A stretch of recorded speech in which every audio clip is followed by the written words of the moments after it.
Hello friends, welcome back to India for IAS Current Affairs series. This is Manjunath Mudod. Topic of this video is monoclonal antibodies.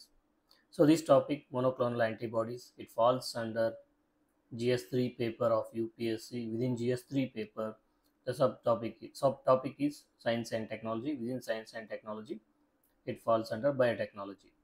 So this topic, it is important for both prelims and mains. Prelims ಮತ್ತೆ mains ಎಕ್ಸಾಮ್ಸ್ಗೆ ಇದು important ಆಗಿದೆ. So prelims ಎಕ್ಸಾಮಲ್ಲಿ ಈ topic ಮೇಲೆ 2025 prelims exam ಏನಿದೆ ಅದರಲ್ಲಿ already ಒಂದು question ಕೇಳಿದ್ದಾರೆ. ಸೊ ಮೇನ್ಸಲ್ಲೂ ಕೂಡ ಈ ಟಾಪಿಕ್ ಮೇಲೆ ಕ್ವಶನ್ ಬರೋ ಸಾಧ್ಯತೆ ಇದೆ, ಮೇನ್ಸ್ 2025. ಸೊ ಈ ವಿಡಿಯೋದಲ್ಲಿ ನಾವು ಮೊನೋಕ್ಲೋನಲ್ ಆ್ಯಂಟಿಬಾಡೀಸ್ ಅಂದರೆ ಏನು, ಅದೇನಕ್ಕೆ ನ್ಯೂಸಲ್ಲಿತ್ತು, ಸೊ ಮೊನೋಕ್ಲೋನಲ್ ಆ್ಯಂಟಿಬಾಡೀಸ್ನ ಯಾವ ರೀತಿ ಲ್ಯಾಬಲ್ಲಿ ಪ್ರೊಡ್ಯೂಸ್ ಮಾಡ್ತಾರೆ, ಅದರ ಅಪ್ಲಿಕೇಶನ್ಸ್ ಏನು, ಮೊನೋಕ್ಲೋನಲ್ ಆ್ಯಂಟಿಬಾಡಿ ಯೂಸ್ ಮಾಡೋದ್ರಲ್ಲಿ ಮೆಡಿಸಿನ್ ಟೆಕ್ನಾಲಜಿ ಅಂದರೆ ಹೆಲ್ತ್ ಇಂಡಸ್ಟ್ರಿನಲ್ಲಿ ಯೂಸ್ ಮಾಡಲಿಕ್ಕೆ ಏನು ಚಾಲೆಂಜಸ್ ಇದೆ, ಸೊ ಅದನ್ನೆಲ್ಲ ನಾವು ಇವಾಗ ಸ್ಟಡಿ ಮಾಡೋಣ. ಸೊ ರೀಸೆಂಟಾಗಿ ಮೊನೋಕ್ಲೋನಲ್ ಆ್ಯಂಟಿಬಾಡಿ ನ್ಯೂಸಲ್ಲಿರುತ್ತೆ. ಏನಕ್ಕೆ ನ್ಯೂಸಲ್ಲಿರುತ್ತೆ ಅಂತಂದರೆ, so the study conducted by medical institute has shown that monoclonal antibody can lower the common lung infection. So common lung infection ಏನಿದೆ ಅದನ್ನು ಲೋವರ್ ಮಾಡೋ ಚಾನ್ಸಸ್ ಇದೆ ಮೊನೋಕ್ಲೋನಲ್ ಆ್ಯಂಟಿಬಾಡಿ ಯೂಸ್ ಮಾಡೋದ್ರಿಂದ. So because of that it was in news. Monoclonal antibody study ಮಾಡೋದಕ್ಕಿಂತ ಮೊದಲು ನಾವು immunity system, ನಮ್ಮ blood ಸಿಸ್ಟಮಲ್ಲಿ ಯಾವ ರೀತಿ ಇಮ್ಯುನಿಟಿ ಸೆಲ್ಸ್ ಇರುತ್ತೆ, ಇಮ್ಯುನಿಟಿನ ಫೈಟ್ ಮಾಡೋ ಸೆಲ್ಸ್ ಯಾವ ರೀತಿ ಇದೆ, ಅದನ್ನು ನಾವು ಇವಾಗ ಬ್ರೀಫ್ ಆಗಿ ನೋಡೋಣ. ಸೊ ಇದ್ರ ಮೇಲೇನೂ ಕ್ವಶನ್ಸ್ ಆಲ್ರೆಡಿ ಪ್ರೀವಿಯಸ್ ಇಯರ್ ಫಿಲಿಮ್ಸಲ್ಲಿ ಕ್ವಶನ್ಸ್ ಬಂದಿದೆ, T lymphocyte and B lymphocyte ಮೇಲೆ. So this monoclonal antibody it is derived from B lymphocyte. So in human body key immunity cells, so key immunity ಸೆಲ್ಸಲ್ಲಿ 3 category ಇದೆ. First ಬಂದು lymphocytes ಅಂತ ಇದೆ, lymphocytes. Second we have phagocytes ಅಂತ ಇದೆ. Third we have granulocytes. So these are the key immune cells. So within lymphocytes we have T lymphocyte, B lymphocytes and natural killer cell. So ಈ T lymphocyte ಏನು ಕೆಲಸ ಮಾಡುತ್ತೆ ಅಂತಂದರೆ, it directly kills the infected cells. ಒಂದು infect ಆಗಿರ್ತಕ್ಕಂಥ cell ಏನಿರುತ್ತೆ ಅದನ್ನು directly kill ಮಾಡುತ್ತೆ T lymphocyte. So B lymphocyte ಏನು ಮಾಡುತ್ತೆ, B lymphocyte it produces antibodies. So antibodies ಅಂದ್ರೇನು, they are proteins that target and neutralise pathogens. So body ಒಳಗಡೆ ಏನು ಪ್ಯಾಥೋಜನ್ಸ್ ಬಂದಿರುತ್ತೆ ಅದನ್ನು ಟಾರ್ಗೆಟ್ ಮಾಡಿ ಮತ್ತು ನ್ಯೂಟ್ರಲೈಸ್ ಮಾಡುತ್ತೆ. So whereas T lymphocyte it directly kills the affected cell or infected cell, whereas the B lymphocyte it produces antibodies. So that is the difference that we should know. Then coming to the natural killer cells. So in natural killer cells ಅಂದ್ರೇನು, ಇದೇನು ಮಾಡುತ್ತೆ, so these are the part of innate immune system. So ನಮ್ದು immunity system ಏನಿರುತ್ತೆ ಅದರ part and parcel ಇರುತ್ತೆ. Then it can directly kill infected and cancerous cells. Infected ಮತ್ತು cancerous cell ಏನಿರುತ್ತೆ ಅದನ್ನು ಡೈರೆಕ್ಟಾಗಿ ಇದು ಕಿಲ್ ಮಾಡುತ್ತೆ. So these are called natural killer cells. Now we will look into what are monoclonal antibodies. So monoclonal antibodies are lab produced antibodies. So ಅದನ್ನೇನು ಮಾಡಿರ್ತಾರೆ, ಲ್ಯಾಬ್ರೇಟರಿನಲ್ಲಿ produce ಮಾಡಿರ್ತಾರೆ. They can help in restoring, enhancing or mimicking the immune system and they attack specific targets. So this monoclonal antibodies they derived from single B cell clown. ಒಂದು B cell ಏನಿರುತ್ತೆ ಅದನ್ನು ತೊಗೊಂಡಿರ್ತಾರೆ, ಅದನ್ನು clone ಮಾಡ್ತಾರೆ ಲ್ಯಾಬ್ರೇಟರಿನಲ್ಲಿ. So clone ಮಾಡಿ monoclonal ಆ್ಯಂಟಿಬಾಡೀಸ್ನ produce ಮಾಡ್ತಾರೆ. So this results in homogeneity and specificity in immune system. So ಇದನ್ನು ಯಾರು ಡಿಸ್ಕವರ್ ಮಾಡಿದರು ಮೊನೋಕ್ಲೋನಲ್ ಆ್ಯಂಟಿಬಾಡೀಸ್ನ ಅಂತ ನೋಡೋದಾದರೆ, ಸೀಸರ್ ಮಿಲ್ಸ್ಟೀನ್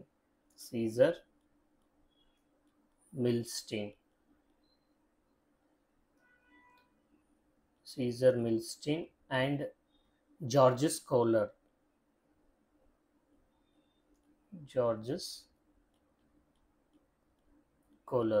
ಸೊ ಇಬ್ಬರು ಮೆಡಿಕಲ್ ಸೈಂಟಿಸ್ಟ್ ಏನು ಮಾಡ್ತಾರೆ, 1975ರಲ್ಲಿ ಮೊನೋಕ್ಲೋನಲ್ ಆ್ಯಂಟಿಬಾಡೀಸ್ನ ಡಿಸ್ಕವರ್ ಮಾಡ್ತಾರೆ. ಸೊ ಅದಕ್ಕೋಸ್ಕರ ಅವ್ರಿಗೇನು ಮಾಡ್ತಾರೆ, 1984ರಲ್ಲಿ ಈ ಡಿಸ್ಕವರಿಗೋಸ್ಕರ ಅವ್ರಿಗೇನು ಮಾಡ್ತಾರೆ, ನೊಬೆಲ್ ಪ್ರೈಸ್ನ ಕೊಡ್ತಾರೆ, Nobel prize in medicine. Now we will briefly study about the production of monoclonal antibody. So ಈ ಮೊನೋಕ್ಲೋನಲ್ ಆ್ಯಂಟಿಬಾಡಿನ ಯಾವ ರೀತಿ ಲ್ಯಾಬಲ್ಲಿ ಪ್ರೊಡ್ಯೂಸ್ ಮಾಡ್ತಾರೆ ಅಂತ ನಾವು ಸ್ಟಡಿ ಮಾಡೋಣ. ಸೊ ಈ ಮೊನೋಕ್ಲೋನಲ್ ಆ್ಯಂಟಿಬಾಡಿ ಪ್ರೊಡ್ಯೂಸ್ ಮಾಡೋ ಟೆಕ್ನಾಲಜಿಗೆ ಏನಂತ ಕರೀತಾರೆ ಅಂದರೆ ಹೈಬ್ರಿಡೋಮಾ ಟೆಕ್ನಾಲಜಿ ಅಂತ ಕರೀತಾರೆ. ಸೊ ಅದರಲ್ಲಿ ಫಸ್ಟ್ ಪ್ರೋಸೆಸ್ ಅಥವಾ ಫಸ್ಟ್ ಸ್ಟೆಪ್ ಏನಂತಂದರೆ ಇಮ್ಯುನೈಜೇಷನ್. ಸೊ ಇಮ್ಯುನೈಜೇಷನ್ ಇಲ್ಲಿ ಏನು ಮಾಡ್ತಾರೆ ಅಂತಂದರೆ, ಒಂದು ಇಲಿಯಲ್ಲಿ ಒಂದು ಸ್ಪೆಸಿಫಿಕ್ ಆ್ಯಂಟಿಜನ್ನ ಇಂಜೆಕ್ಟ್ ಮಾಡ್ತಾರೆ. ಸೊ ಆ ಆ್ಯಂಟಿಜನ್ ಏನು ಮಾಡುತ್ತೆ, it stimulate the B cell production. So ಈ ಇಲಿಯಲ್ಲಿ, ಈ ಮೌಸಲ್ಲಿ ಏನು ಮಾಡುತ್ತೆ, ಒಂದು ಆ್ಯಂಟಿಜನ್ನ ಇಂಜೆಕ್ಟ್ ಮಾಡಿದ ತಕ್ಷಣ ಅದರಲ್ಲಿ ಬಿ ಸೆಲ್ ಪ್ರೊಡಕ್ಷನ್ ಸ್ಟಾರ್ಟ್ ಆಗುತ್ತೆ. ಸೊ ಆ ಬಿ ಸೆಲ್ನ ಏನು ಮಾಡ್ತಾರೆ, ನೆಕ್ಸ್ಟು ಐಸೋಲೇಟ್ ಮಾಡ್ತಾರೆ. ಸೊ ಇಮ್ಯುನೈಜೇಷನ್ ಆದಮೇಲೆ ನೆಕ್ಸ್ಟ್ ಏನು ಮಾಡ್ತಾರೆ, ಆ ಬಿ ಸೆಲ್ ಪ್ರೊಡಕ್ಷನ್ ಏನಾಗಿರುತ್ತೆ ಅದನ್ನು ಐಸೋಲೇಟ್ ಮಾಡ್ತಾರೆ, isolation of B cells. So ಇದನ್ನೇನು ಮಾಡ್ತಾರೆ, ಬಿ ಸೆಲ್ಸ್ನ ಎಕ್ಸ್ಟ್ರಾಕ್ಟ್ ಮಾಡ್ತಾರೆ. ಈ ಎಕ್ಸ್ಟ್ರಾಕ್ಟ್ ಮಾಡಿರ್ತಕ್ಕಂಥ ಬಿ ಸೆಲ್ನ ಏನು ಮಾಡ್ತಾರೆ, ಮಿಯಲೋಮಾ ಸೆಲ್ಸ್ ಅಂತ ಇರುತ್ತೆ, ಅದರ ಜೊತೆ ಫ್ಯೂಷನ್ ಮಾಡ್ತಾರೆ. These are isolated B cells. ಇಲ್ಲಿ ಮಿಯಲೋಮಾ ಸೆಲ್ಸ್ ಅಂತ ಇರುತ್ತೆ, ಅದ್ರ ಜೊತೆ ಐಸೋಲೇಟೆಡ್ ಬಿ ಸೆಲ್ಸ್ನ ಏನು ಮಾಡ್ತಾರೆ, ಫ್ಯೂಷನ್ ಮಾಡ್ತಾರೆ. ಫ್ಯೂಷನ್ ಮಾಡಿದಾದ್ಮೇಲೆ ಸೊ ಬರ್ತಕ್ಕಂಥ ಸೆಲ್ಸ್ನ ನಾವು ಏನಂತ ಕರಿತೀವಿ, ಹೈಬ್ರಿಡೋಮಾ ಸೆಲ್ಸ್ ಅಂತ ಕರಿತೀವಿ. ಸೊ ಈ ಹೈಬ್ರಿಡೋಮಾ ಸೆಲ್ಸ್ನ ಏನು ಮಾಡ್ತಾರೆ, ಲ್ಯಾಬಲ್ಲಿ ಸೆಲೆಕ್ಟ್ ಮಾಡ್ಕೋತಾರೆ. So these hybridoma cells are cultured in HAT medium.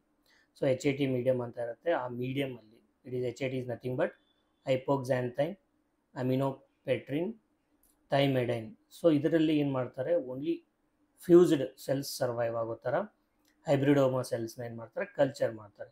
So ಈ ಕಲ್ಚರ್ ಮಾಡ್ತಕ್ಕಂಥ ಸೆಲ್ಸ್ನ ನೆಕ್ಸ್ಟ್ ಏನು ಮಾಡ್ತಾರೆ, ಸ್ಕ್ರೀನಿಂಗ್ ಮಾಡ್ತಾರೆ. ಸ್ಕ್ರೀನಿಂಗ್. ಸೊ ಈ ಸ್ಕ್ರೀನಿಂಗ್ ಪ್ರೊಸೆಸಲ್ಲಿ ಏನು ಮಾಡ್ತಾರೆ, hybridoma cells are screened for antibody of interest. ನಮ್ಗೆ ಯಾವ ಆ್ಯಂಟಿಬಾಡಿ ಬೇಕಾಗಿರುತ್ತೆ, ಆ ಆ್ಯಂಟಿಬಾಡಿ ಈ ಹೈಬ್ರಿಡೋಮಾ ಸೆಲ್ಸಲ್ಲಿ ಇದೆಯಾ ಇಲ್ವಾ ಅಂತ ನೋಡಿ, ಯಾವ ಸೆಲ್ಸಲ್ಲಿ, ಯಾವ ಹೈಬ್ರಿಡೋಮಾ ಸೆಲ್ಸಲ್ಲಿ ಆ್ಯಂಟಿಬಾಡಿ ಇರುತ್ತೆ ಆ ಸೆಲ್ಸ್ನ ಏನು ಮಾಡ್ತಾರೆ, ಸ್ಕ್ರೀನ್ ಮಾಡಿ ಸೆಲೆಕ್ಟ್ ಮಾಡ್ಕೋತಾರೆ. ಅಂಥ ಸೆಲ್ಸ್ನ ನೆಕ್ಸ್ಟ್ ಏನು ಮಾಡ್ತಾರೆ, ಕ್ಲೋನಿಂಗ್ ಆ್ಯಂಡ್ ಮಾಸ್ ಪ್ರೊಡಕ್ಷನ್ ಮಾಡ್ತಾರೆ. ಸೊ ನೆಕ್ಸ್ಟ್ ಸ್ಟೆಪ್ಪಲ್ಲಿ ಏನು ಮಾಡ್ತಾರೆ, ಕ್ಲೋನಿಂಗ್ ಆ್ಯಂಡ್ ಮಾಸ್ ಪ್ರೊಡಕ್ಷನ್ ಮಾಡ್ತಾರೆ. ಸೊ ಈ ಕ್ಲೋನಿಂಗ್ ಆ್ಯಂಡ್ ಮಾಸ್ ಪ್ರೊಡಕ್ಷನ್ ಮಾಡಿದ್ಮೇಲೆ ಬರ್ತಕ್ಕಂಥ ಸೆಲ್ಸ್ನ ನಾವು ಏನಂತ ಕರಿತೀವಿ ಅಂತಂದರೆ ಮೊನೋಕ್ಲೋನಲ್ ಆ್ಯಂಟಿಬಾಡೀಸ್ ಅಂತ ಕರಿತೀವಿ. So this is the procedure how monoclonal antibodies are produced in the laboratory. So ಲ್ಯಾಬ್ರೇಟರಿನಲ್ಲಿ ಯಾವ ರೀತಿ ಮೊನೋಕ್ಲೋನಲ್ ಆ್ಯಂಟಿಬಾಡೀಸ್ನ ಪ್ರೊಡ್ಯೂಸ್ ಮಾಡ್ತಾರೆ ಅಂತ ಇವಾಗ ನಾವು ನೋಡಿದ್ವಿ. ನಾವು we will look into the types of monoclonal antibody. So monoclonal ಆ್ಯಂಟಿಬಾಡಿಲಿ ಯಾವ ಟೈಪ್ಸ್ ಇದೆ, ಸೊ ಬೇಸ್ಡ್ ಆನ್ ಸರ್ಸ್ ಅದನ್ನು ಸ್ಟಡಿ ಮಾಡ್ತಾ ಹೋಗೋಣ. First one is murine. Murine monoclonal antibody ಅಂತ ಇರುತ್ತೆ. It is entirely derived from mice or mouse. ಇಲಿಯಿಂದ ಇದನ್ನು ಎಂಟೈರಾಗಿ ಡಿರೈವ್ ಮಾಡಿರ್ತಾರೆ. ಎಕ್ಸಾಂಪಲ್ ಹೇಳಬೇಕಂದ್ರೆ OKT3.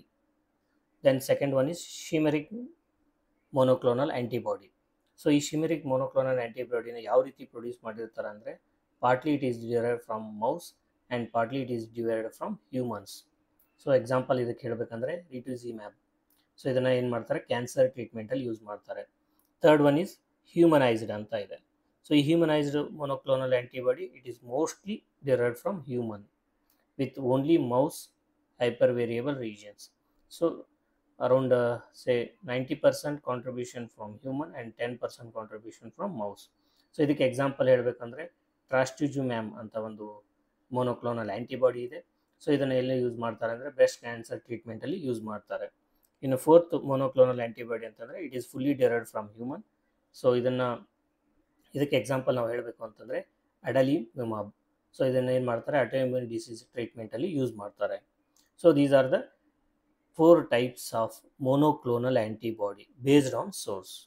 Now we will look into the applications of monoclonal antibody. So ಇದರ ಅಪ್ಲಿಕೇಶನ್ಸ್ ಏನಿದೆ. So first medical application. Medical ಅಪ್ಲಿಕೇಶನಲ್ಲಿ ಎಲ್ಲಿ ಯೂಸ್ ಮಾಡ್ತಾರೆ, ಕ್ಯಾನ್ಸರ್ ಟ್ರೀಟ್ಮೆಂಟಲ್ಲಿ ಯೂಸ್ ಮಾಡ್ತಾರೆ. So to induce the immunotherapy. ಇದಕ್ಕೇನಂತಾರೆ ಇಮ್ಯುನೋಥೆರಪಿ ಅಂತ ಕರೀತಾರೆ. ಎಕ್ಸಾಂಪಲ್ಸ್ನ ನಾವು ಹೇಳೋದಾದರೆ rituximab and another monoclonal antibody is trastuzumab. So ಇದನ್ನು ಏನು ಮಾಡ್ತಾರೆ, ಕ್ಯಾನ್ಸರ್ ಟ್ರೀಟ್ಮೆಂಟಲ್ಲಿ ಯೂಸ್ ಮಾಡ್ತಾರೆ. The third example is pembrolizumab. So ಈ ಪೆಮ್ಬ್ರೋಲಿಜುಮ್ಯಾಬನ್ನು ಮೆಲನೋಮಾ ಟ್ರೀಟ್ಮೆಂಟ್ ಮಾಡೋದರಲ್ಲಿ ಯೂಸ್ ಮಾಡ್ತಾರೆ. Then the second medical application is in the treatment of autoimmune diseases. Autoimmune disease treatment ಮಾಡೋದರಲ್ಲಿ ಯೂಸ್ ಮಾಡ್ತಾರೆ. ಎಕ್ಸಾಂಪಲ್ ಅಂತಂದರೆ ಇನ್ಫ್ಲಿಕ್ಸಿಮ್ಯಾಬ್. ಸೊ ಇನ್ಫ್ಲಿಕ್ಸಿಮ್ಯಾಬನ್ನು ಇದನ್ನು ರೆಮಟೈಡ್ ಆರ್ಥ್ರೈಟಿಸ್ ಮತ್ತು ಕ್ರೋನ್ಸ್ ಡಿಸೀಸ್ ಟ್ರೀಟ್ಮೆಂಟಲ್ಲಿ ಯೂಸ್ ಮಾಡ್ತಾರೆ. Then we have adalimumab. So ಇದನ್ನು ಎಲ್ಲಿ ಮಾಡ್ತಾರೆ, ಸೋರೋಸಿಸ್ ಟ್ರೀಟ್ಮೆಂಟಲ್ಲಿ, ಆಂಕ್ಯೋಲೋಸಿಂಗ್ ಸ್ಪೊಂಡೈಟಿಲಿಟಿಸ್ ಟ್ರೀಟ್ಮೆಂಟಲ್ಲಿ ಯೂಸ್ ಮಾಡ್ತಾರೆ. Then the third application is infectious disease treat ಮಾಡೋದ್ರಲ್ಲಿ ಯೂಸ್ ಮಾಡ್ತಾರೆ. ಎಕ್ಸಾಂಪಲ್ ಹೇಳಬೇಕಂದ್ರೆ ಬಾಮ್ಲಾನಿವಿಮ್ಯಾಬ್. ಸೊ ಈ ಬಾಮ್ಲಾನಿವಿಮ್ಯಾಬ್ ಅನ್ನೋ ಒಂದು ಮೊನೋಕ್ಲೋನಲ್ ಆ್ಯಂಟಿಬಾಡಿನ COVID-19 ಟ್ರೀಟ್ಮೆಂಟಲ್ಲಿ ಯೂಸ್ ಮಾಡಿದ್ದಾರೆ. ಸೊ ಅದೇ ರೀತಿ ನಿಫಾ ವೈರಸ್ ಟ್ರೀಟ್ಮೆಂಟಲ್ಲೂ ಕೂಡ ಒಂದು ಸ್ಪೆಸಿಫಿಕ್ ಆದಂತಹ ಮೊನೋಕ್ಲೋನಲ್ ಆ್ಯಂಟಿಬಾಡಿನ ಲ್ಯಾಬಲ್ಲಿ ಪ್ರೊಡ್ಯೂಸ್ ಮಾಡಿ ಅದನ್ನು ಯೂಸ್ ಮಾಡಿದ್ದಾರೆ. Then we have palivizumab. So ಇದು RSV infection in infants. So ಏನಾಗುತ್ತೆ ಅದನ್ನು ಟ್ರೀಟ್ ಮಾಡೋದ್ರಲ್ಲಿ ಪ್ಯಾಲಿವಿಜಿಮಾಬ್ ಅನ್ನೋ ಮೊನೋಕ್ಲೋನಲ್ ಆ್ಯಂಟಿಬಾಡೀಸ್ನ ಯೂಸ್ ಮಾಡಿದ್ದಾರೆ. ಸೊ ಇನ್ನು ಆರ್ಗನ್ ಟ್ರಾನ್ಸ್ಪ್ಲಾಂಟ್ ಆ್ಯಂಡ್ ರಿಜೆಕ್ಷನ್ ಆಗ್ತಿರುತ್ತೆ. ಇವಾಗ organ transplant, for example kidney transplant ಇರ್ಬೋದು, ಲಿವರ್ ಟ್ರಾನ್ಸ್ಪ್ಲಾಂಟ್ ಇರ್ಬೋದು. ಸೊ ಆ ರೀತಿ ಆರ್ಗನ್ಸ್ನ ಟ್ರಾನ್ಸ್ಪ್ಲಾಂಟ್ ಮಾಡಿದಾಗ ಅದು ಹೊಸ ಬಾಡಿನಲ್ಲಿ ರಿಜೆಕ್ಟ್ ಆಗೋ ಚಾನ್ಸಸ್ ಇರುತ್ತೆ. ಸೊ ಆ ಥರ ಇಶ್ಯೂ ಕ್ರಿಯೇಟ್ ಆದಾಗ ಅಲ್ಲಿ ಟ್ರೀಟ್ಮೆಂಟಲ್ಲಿ ಏನು ಮಾಡ್ತಾರೆ, ಬ್ಯಾಸಿಲಿಕ್ಸಿಮ್ಯಾಬ್ ಅನ್ನೋ ಮೊನೋಕ್ಲೋನಲ್ ಆ್ಯಂಟಿಬಾಡೀಸ್ನ ಯೂಸ್ ಮಾಡ್ತಾರೆ. Then coming to the second type of application, diagnostic application. So medicinal ಅಪ್ಲಿಕೇಶನ್ಸ್ನ ನೋಡಿದ್ವಿ. ಇನ್ನು ಡಯಾಗ್ನೋಸ್ಟಿಕ್ ಆಗಿ ಯಾವ ರೀತಿ ಮೊನೋಕ್ಲೋನಲ್ ಆ್ಯಂಟಿಬಾಡೀಸ್ನ ಯೂಸ್ ಮಾಡ್ತಾರೆ ಅಂತಂದರೆ, ಎಲಿಸಾ ಟೆಸ್ಟ್ ಕಂಡಕ್ಟ್ ಮಾಡೋದ್ರಲ್ಲಿ to detect diseases like HIV, hepatitis B and pregnancy test. So ಈ ಥರದ್ದು ಇದರಲ್ಲಿ ಏನು ಮಾಡ್ತಾರೆ, ಮೊನೋಕ್ಲೋನಲ್ ಆ್ಯಂಟಿಬಾಡೀಸ್ನ ಯೂಸ್ ಮಾಡ್ತಾರೆ. Then also in imaging process. So ಈ ಇಮೇಜಿಂಗ್ ಪ್ರೋಸೆಸ್ಸಲ್ಲಿ ಏನು ಮಾಡ್ತಾರೆ, ರೇಡಿಯೋ ಲೆವೆಲ್ಡ್ ಮೊನೋಕ್ಲೋನಲ್ ಆ್ಯಂಟಿಬಾಡೀಸ್ನ ಪ್ರೋಸ್ಟೇಟ್ ಕ್ಯಾನ್ಸರ್ ಡಿಟೆಕ್ಷನಲ್ಲಿ ಯೂಸ್ ಮಾಡ್ತಾರೆ. So this is the diagnostic application of monoclonal antibody. So ಅದಲ್ಲದೆ ಏನು ಮಾಡ್ತಾರೆ, ಮೊನೋಕ್ಲೋನಲ್ ಆ್ಯಂಟಿಬಾಡಿನ ರಿಸರ್ಚ್ ಆ್ಯಂಡ್ ಬಯೋಟೆಕ್ನಾಲಜಿನಲ್ಲಿ ಕೂಡ ಯೂಸ್ ಮಾಡ್ತಾರೆ. ಸೊ ಎಲ್ಲಿ ಯೂಸ್ ಮಾಡ್ತಾರೆ ಅಂದರೆ western blotting, flow cytometry and immunohistochemistry. So ಈ ಥರದ ರಿಸರ್ಚ್ ಆ್ಯಕ್ಟಿವಿಟೀಸಲ್ಲಿ ಏನು ಮಾಡ್ತಾರೆ, ಮೊನೋಕ್ಲೋನಲ್ ಆ್ಯಂಟಿಬಾಡೀಸ್ನ ಯೂಸ್ ಮಾಡ್ತಾರೆ. ಸೊ ಇದೇನು western blotting technology, flow cytometry, immunohistochemistry, so ಇದರ ಬಗ್ಗೆ ಇನ್ ಡೀಟೇಲ್ ಆಗಿ ಸ್ಟಡಿ ಮಾಡೋ ಅವಶ್ಯಕತೆ ಇಲ್ಲ. So what we should know is monoclonal antibodies are used in research and biotechnology. That is very important. Now we will look into the advantages of monoclonal antibody. So ಏನು advantages ಇದೆ? So first one is high specificity. So high specificity ಅಂದ್ರೆ ಏನು? So it binds only to the target antigen. So antigen ಏನಿರುತ್ತೆ, targeted antigen, ಅದಕ್ಕಷ್ಟೇ bind ಆಗುತ್ತೆ. ಅದು ಬಿಟ್ಟರೆ ಬೇರೆ ಯಾವುದೇ ಸೆಲ್ಲಲ್ಲಿ ಇರ್ತಕ್ಕಂಥ ಬೇರೆ ಯಾವುದೇ ಒಂದು ಬಾಡೀಸ್ಗೆ ಇದು ಟಾರ್ಗೆಟ್ ಮಾಡಲ್ಲ, ಸೆಲ್ ಆರ್ಗನಲ್ಗೆ ಟಾರ್ಗೆಟ್ ಮಾಡಲ್ಲ. Then second one is low cross reactivity. ಅಂದರೆ ಇದರಿಂದ ಬರ್ತಕ್ಕಂಥ ಸೈಡ್ ಎಫೆಕ್ಟ್ಸ್ ಏನಿದೆ ಅದು ತುಂಬ ಮಿನಿಮಲ್ ಇದೆ. Third one is scalability. Scalability ಅಂತಂದರೆ it can be mass produced in laboratories using bioreactors. So ಬಯೋರಿಯಾಕ್ಟರ್ನ ಯೂಸ್ ಮಾಡಿಕೊಂಡು ಇದನ್ನು ಲಾರ್ಜ್ ಸ್ಕೇಲಲ್ಲಿ ಪ್ರೊಡಕ್ಷನ್ ಮಾಡ್ಬೋದು. Fourth one is customisable. Customisable ಅಂದರೆ these monoclonal antibodies can be engineered for different functions. So drug delivery ಇರ್ಬೋದು, diagnostic ಇರ್ಬೋದು, then cancer treatment ಇರ್ಬೋದು. So ಈ ರೀತಿ ಬೇರೆ ಬೇರೆ ಅಪ್ಲಿಕೇಶನ್ಸ್ ಅಥವಾ ಫಂಕ್ಷನ್ಸ್ಗೆ ಇದನ್ನು ಕಸ್ಟಮೈಸಬಲ್ ಆಗಿ ನಾವು ಪ್ರೊಡ್ಯೂಸ್ ಮಾಡ್ಬೋದು. Then coming to the challenges associated with or limitations associated with monoclonal antibody. So ಏನು ಚಾಲೆಂಜಸ್ ಇದೆ? First challenge is high cost. So ಈ ಮೊನೋಕ್ಲೋನಲ್ ಆ್ಯಂಟಿಬಾಡೀಸ್ನ ನಾವು ಲ್ಯಾಬಲ್ಲಿ ಪ್ರೊಡ್ಯೂಸ್ ಮಾಡಬೇಕಂದ್ರೆ it is very expensive procedure. So the technology itself is expensive. So treatment using monoclonal antibody, it is very costly and it is not affordable to the common people. Then second one is immunogenicity. Immunogenicity ಅಂತಂದರೆ there is a risk of immune reaction against the foreign antibodies. So monoclonal antibody ಇದು ಬಾಡಿನಲ್ಲಿ generate ಆಗಿರ್ತಕ್ಕಂಥದ್ದಲ್ಲ. ಇದನ್ನು ನಾವು ಲ್ಯಾಬಲ್ಲಿ produce ಮಾಡಿ ಅದಾದಮೇಲೆ ಬಾಡಿಗೆ inject ಮಾಡ್ತೀವಿ. So ಕೆಲವೊಂದು ಸಾರಿ ಏನಾಗುತ್ತೆ, ಈ ಥರ ಫಾರಿನ್ ಆ್ಯಂಟಿಬಾಡೀಸ್ ಬಾಡಿ ಒಳಗಡೆ ಬಂದಾಗ ಇಮ್ಯೂನ್ ಸಿಸ್ಟಮ್ ಏನು ಮಾಡುತ್ತೆ, ಅದನ್ನು ಅಟ್ಯಾಕ್ ಮಾಡೋ ಚಾನ್ಸಸ್ ಇರುತ್ತೆ. Then the third one is storage requirements. So ಈ ಮೊನೋಕ್ಲೋನಲ್ ಆ್ಯಂಟಿಬಾಡೀಸ್ನ ನಾವು ಸ್ಟೋರ್ ಮಾಡಬೇಕಂದ್ರೆ we need refrigeration. Then the fourth challenge is side effects. So there are possible allergic reactions. So ಈ ಮೊನೋಕ್ಲೋನಲ್ ಆ್ಯಂಟಿಬಾಡಿ ಇಂಜೆಕ್ಟ್ ಮಾಡೋದ್ರಿಂದ allergic reaction ಆಗೋ chances ಇದೆ. Then there is also cytokinin release syndrome. So ಈ syndrome because of injection of monoclonal antibody, so ಅದರಿಂದ ಏನಾಗುತ್ತೆ, ಈ syndrome originate ಆಗೋ chances ಇರುತ್ತೆ. ಎಕ್ಸಾಂಪಲ್ ಅಂತಂದರೆ COVID-19 ಟೈಮಲ್ಲಿ ಟೊಸಿಲಿಜುಮ್ಯಾಬ್ ಅನ್ನೋ ಮೊನೋಕ್ಲೋನಲ್ ಆ್ಯಂಟಿಬಾಡಿನ ಇಂಜೆಕ್ಟ್ ಮಾಡಿದಾಗ ಸೈಟೋಕೈನಿನ್ ರಿಲೀಸ್ ಸಿಂಡ್ರೋಮ್ ಕ್ರಿಯೇಟ್ ಆಗಿರುತ್ತೆ ಕೆಲವೊಂದು ಪೇಷಂಟ್ಸಲ್ಲಿ. ನಾವು we will look into the recent developments in monoclonal antibody. So ಈ ರೀಸೆಂಟಾಗಿ ಏನು ಡೆವಲಪ್ಮೆಂಟ್ಸ್ ಇದೆ? Bispecific antibodies. So bispecific antibodies ಅಂದರೆ they target 2 antigens simultaneously. So example ಅಂತಂದರೆ blinatumomab. So this is used in leukaemia. Then second one is antibody drug conjugates. So ಏನು antibody drug conjugates ಅಂತಂದರೆ they combine monoclonal antibody with cytotoxic drugs. ಇದಕ್ಕೆ example ಬ್ರೆಂಟುಕ್ಸಿಮ್ಯಾಬ್ ವೆಡೋಟಿನ್. So ಇದೇನು ಮಾಡ್ತಾರೆ, lymphoma ಟ್ರೀಟ್ಮೆಂಟಲ್ಲಿ use ಮಾಡ್ತಾರೆ. So ಇಲ್ಲಿ ಏನು ಮಾಡ್ತಾರೆ, ಮೊನೋಕ್ಲೋನಲ್ ಆ್ಯಂಟಿಬಾಡಿನ ಒಂದು ಸೈಟೋಟಾಕ್ಸಿಕ್ ಡ್ರಗ್ಸ್ ಜೊತೆ ಮಿಕ್ಸ್ ಅಂದರೆ ಕಾಂಜುಗೇಟ್ ಮಾಡಿ ಈ ಲಿಂಫೋಮಾನ ಟ್ರೀಟ್ ಮಾಡಲಿಕ್ಕೆ ಡ್ರಗ್ನ ಪ್ರೊಡ್ಯೂಸ್ ಮಾಡ್ತಾರೆ. ಸೊ ಎಕ್ಸಾಂಪಲ್ ಏನಂತಂದರೆ ಬ್ರೆಂಟು ಝಿಮಾಬ್ ವಿಡೌಟಿನ್. Then third one is COVID-19 monoclonal antibody.